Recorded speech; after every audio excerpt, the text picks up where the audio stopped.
A second area where America has lost prestige is due to its stance on gender and sex identity. This is about as basic as it gets.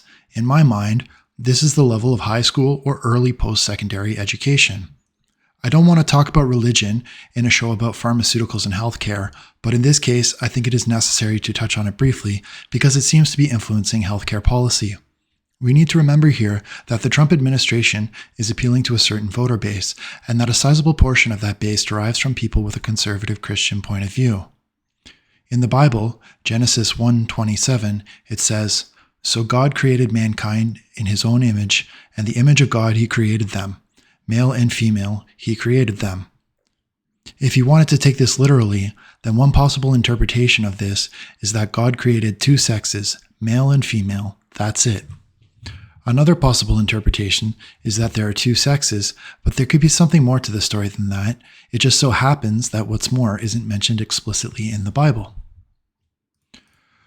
On January 20, again, the same day Donald Trump withdrew America from the World Health Organization, he also signed an executive order declaring that there are only two sexes and that this was official American policy. He claimed that sex shall refer to an individual's immutable biological classification as either male or female. Sex is not a synonym for and does not include the concept of gender identity. Women or woman and girls or girls shall mean adult and juvenile human females respectively. Men or man and boys or boy shall mean adult and juvenile human males respectively. Female means a person belonging at conception to the sex that produces the large reproductive cell. Male means a person belonging at conception to the sex that produces the small reproductive cell. There's a lot to unpack here, so let's break it down before moving on. The first point is not controversial. Sex and gender are treated as two separate things by the scientific community. I personally like this explanation from the American Psychological Association. Sex refers to the biological status of being male, female, or intersex, whereas gender implies the psychological, behavioral, social, and cultural aspects of gender, i.e. masculinity, femininity, non-binary, non-conforming, or other gender. Now you may have picked up on a nuance when I read that out. There's a third category in there. It says male, female, or intersex. What could that third category be? Well, it turns out that the real-world biology is a lot more complicated than simple yes, no, black, white, stop, go. There's a complexity that challenges how we categorize the world around us. I was taken into a doctor's office and told that I am, in fact, part of a group of people who are still largely invisible and misunderstood. I am intersex. In humans, there are numerous conditions that can lead to an individual that biologically makes them not 100% male and not 100% female. Rather, they can be a mix of each. Shown on screen are just a few examples of the types of people who would not fit neatly into the simple male or female category proposed by Donald Trump. What's up? I have testicles in my stomach, that's what. And I'm going to explain to you how that works. I'm intersex and I was born with a condition called androgen insensitivity syndrome. So I was born an XY chromosome. I know, right? That's usually the guy's chromosome. Because I am completely insensitive to androgen, which is the male dominant hormone, my body could not form properly as a male. And for those of you who don't know, we all start off the same as a default baby, and then if you're XY, usually you grow as a man, and then if you're XX chromosome, you usually grow as a woman. But I stayed as the default baby, which is that feminine baby that we all started off as. But because my body didn't have the right tools to develop as a female, because I was an XY chromosome, there was no chance I was going to develop as a female. I just stayed in the default baby mode, and so I didn't grow a penis, unfortunately, and my testicles never descended. So now I have testicles in my stomach, which is interesting. I have to wonder what it would be like if Donald Trump ever encountered an intersex person in real life. If he just saw this person and they explained to him what they just explained to us, how would he react? Would he accept their story, or would he deny their existence, perhaps claiming they are not real, like a ghost or a dragon or some other sort of mythical beast? The American Society for Reproductive Medicine had the following perspective. Ideologically driven policymakers have introduced or enacted legislation and policies defining legal sex based on biological characteristics at birth, such as genitalia, chromosomes, or reproductive anatomy. Such proposals to define sex into two easily determined categories are unsupported by science and oversimplify the intricate nature of human biology. It is crucial to understand that biological sex is determined by biology, not politics. Intersex is anatomy. It refers to people who are born with one or more of a variation of sex characteristics. That's your genitals, your hormones, your chromosomes, that fall outside of the traditional conceptions of male and female bodies. In other words, the most basic assumption we've made about our species, what we're taught in schools, that sex is binary, just male and female, is not correct. Like most things in this world, it is much more complicated than that. Intersex people who fall outside of this false sex binary have always existed throughout human history. To people who want a simple view of the world, intersex can be an inconvenient truth, but denying its existence does not make it any less true. Perhaps Donald Trump is aware of this. Presumably somebody in his scientific team must have notified him of this fact. However, if they did, he must have ignored what they said. Intersex people are thought to make up to 1.7% of the population. That's the same number of people born with naturally red hair. So why haven't you heard of us? If we are so common, why don't you see us? How has the world responded to us? We often think of disciplines like medicine and the law as supposedly neutral, immune to bias. The law is reason-free from passion. The doctor's Hippocratic oath states that warmth, sympathy, and understanding may outweigh the surgeon's knife or the chemist's pill. In truth, these disciplines that touch our lives are impressive, but they are filled with our prejudices. They are not immune, just as we are not immune to the effects of that prejudice, which can be devastating.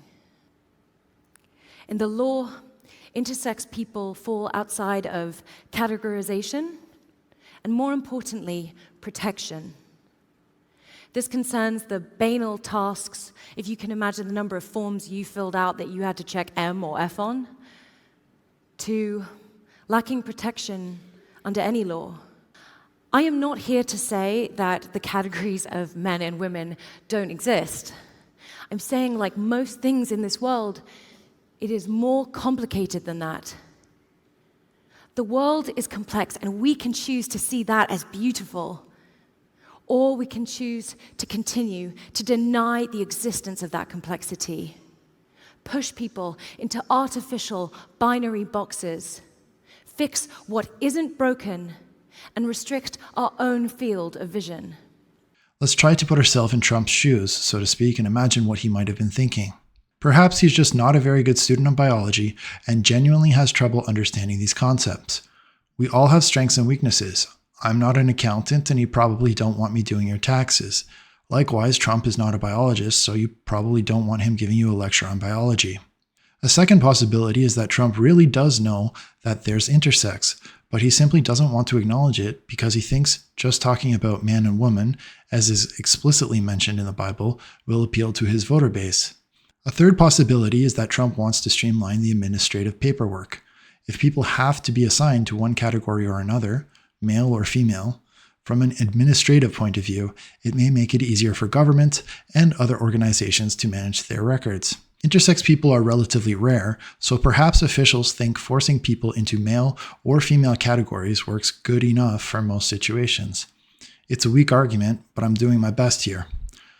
Notably, in the United States, people were allowed to specify whether they were M, F, or X, indicating male, female, or other respectively, on their official documents, such as their passport.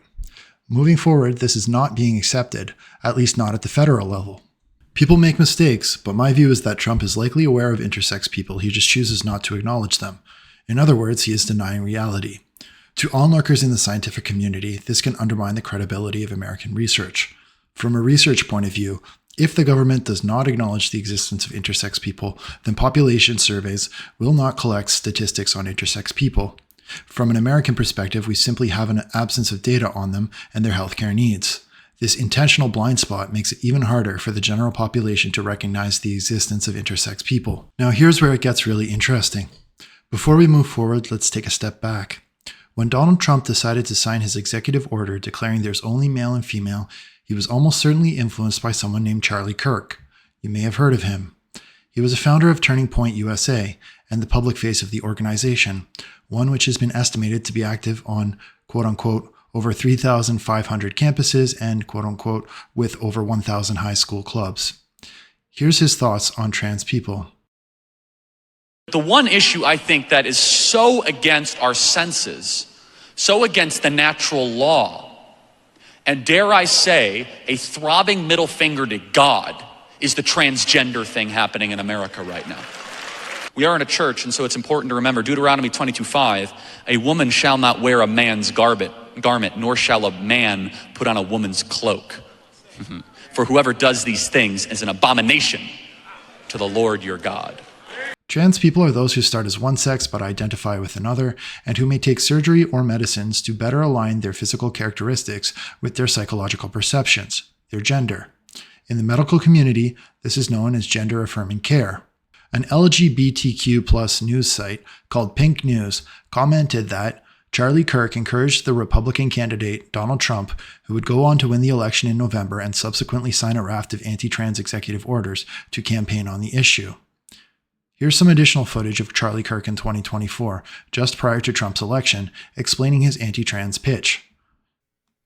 What does being trans even mean? Is that even a real thing? It means you need therapy. And I have compassion for you. Some people say, oh, Charlie, it's too mean-spirited, all of this. Hold on a second. Time out. You know what's mean-spirited? Erasing womanhood. Acting as if XX chromosomes mean nothing and some freak with XY chromosomes can suddenly become a woman. You got to draw a line. Distinctions and order is what keeps civilization alive. Distinctions and order. And I hate to say this. It's a spiritual war. And Christians don't know how to react to this. We must react politically. We must ban trans-affirming care the entire country. Donald Trump needs to run on this issue. It is a 60, 70, 80% issue. He's already kind of teased this out. Something that I'm going to pitch his team. I want to try to get Donald Trump in a room for 1 hour. I'll put it together. We'll pay for it. I'll get Dr. Miriam Grossman. I'll get Abigail Shire. I'll get James Lindsay. I'll get Aaron Friday. And just for 1 hour, I think Donald Trump really needs to get to understand how graphic this is. And I think he gets it. But many adults, parents I talk to, they say, what do you mean? You mean like, they're dressing differently? They're getting mastectomies. Trans Visibility Day will be canceled if Donald Trump wins in November. It seems like Charlie Kirk got his way, because in the same executive order that Trump signed on January 20th, 2025, declaring that there is only men and women, he also denied the existence of gender identity. The executive order declared that gender ideology replaces the biological category of sex with an ever-shifting concept of self-assessed gender identity, permitting the false claim that males can identify as and thus become women and vice versa, and requiring all institutions of society to regard this false claim as true. Gender ideology includes the idea that there is a vast spectrum of genders that are disconnected from one's sex. Gender ideology is internally inconsistent in that it diminishes sex as an identifiable or useful category, but nevertheless maintains that it is possible for a person to be born in the wrong-sexed body. Gender identity reflects a fully internal and subjective sense of self, disconnected from biological reality and sex, and existing on an infinite continuum that does not provide a meaningful basis for identification and cannot be recognized as a replacement for sex. On January 28th, Trump went one step further, issuing a presidential action called Protecting Children from Chemical and Surgical Mutilation. This decree essentially provided Kirk with what he had been asking for, a ban on the procedures, such as hormones and surgery, that enable individuals under the age of 19 with gender dysphoria to align their body with their identity. Most scientific and medical authorities would use the term gender-affirming care to describe these medical procedures, whereas the Trump administration has used the term chemical and surgical mutilation instead. Now, it is important to stress two things here. Firstly, on the surface, the scope of Trump's statements were limited to children, defined as individuals under the age of 19. This means that the Trump administration did not outright ban gender-affirming care for adults. However, some of the statements did bash what he called quote-unquote junk science and placed restrictions on funding practices, research policies, and use of guidelines that discuss gender dysphoria. He claimed, without justification, that the policies of the World Professional Association for Transgender Health quote-unquote lacks scientific integrity, and therefore all policies related to it would be rescinded. This means that even though the presidential action was aimed at children, he bundled some policy changes within this action that could place additional barriers on adult access to gender-affirming care. Now, the second thing to stress is this presidential action was targeted towards sex transition, which targets transsexuals, not intersex people. As far as I can tell, the administration has not expressed any opposition to the medical operations aimed at young intersex people intended to align them physically to one sex or another. Trump's action is only for people who identify with one sex that differs from their current physical state and feel the need to transition their body towards the other sex. Stated otherwise, it seems that Trump's conservative base of support is okay with surgeries on children if they are intended to push them into a male or female category, just not if they are intended to change someone from male to female or from female to male. Many would find this stance to be inconsistent, and there are those within the intersex community who would protest against so-called sex normalization surgeries that happen when they are too young to make the decisions for themselves. Alana Redfield from the UCLA School of Law explained, "Gender-affirming care commonly refers to health services that support a person in living in alignment with their gender identity when the gender identity differs from their sex assigned at birth. This care may include the use of hormones to delay puberty and adolescence and to promote the development of secondary sex characteristics that are consistent with a person's gender identity, or, in some cases, various surgical interventions. Such treatments are considered evidence-based and typically follow standardized practice protocols, which have been reviewed and refined over the course of 40 years. Although President Trump's executive order describes gender-affirming care as junk science, access to gender-affirming care for transgender youth is supported by a consensus of major medical associations in the United States. The order does not acknowledge any benefits of gender-affirming care, instead making unsubstantiated statements of widespread harm and disregarding decades of science that form the foundation of the services that are currently available to transgender youth." She goes on to say that the administration used harmful and inaccurate terms like chemical and surgical mutilation to reframe the discussion and avoid health-positive words like gender-affirming care. She criticizes the administration for setting an agenda to promote fringe research intended to minimize the problem of gender dysphoria.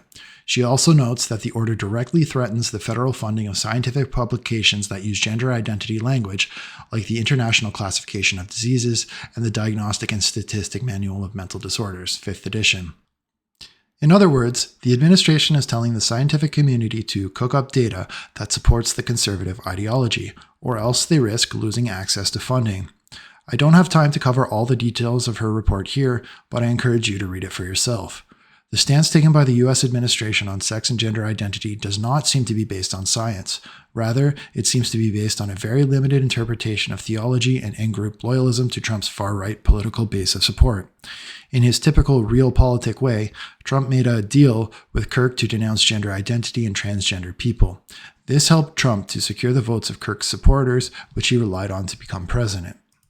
The American Academy of Pediatrics and the American Medical Association had this to say: "We reject characterizations of our approach to gender-affirming care as negligent or ideologically driven, and take particular issue with the false assertion that our members have committed malpractice or betrayed their oath in any way. These claims, rooted in politics and partisanship, misrepresent the consensus of medical science, undermine the professionalism of physicians, and risk harming vulnerable young people and their families.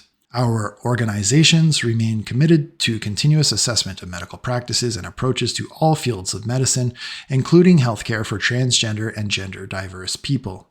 However, we reject selective or politically motivated interpretations of data that ignore the totality of research and clinical outcomes." The American Medical Association stated that transgender patients often face discriminatory hurdles in accessing medically necessary healthcare services that affirm gender or treat gender dysphoria. Improving access to gender-affirming care is an important means of improving health outcomes for the transgender population.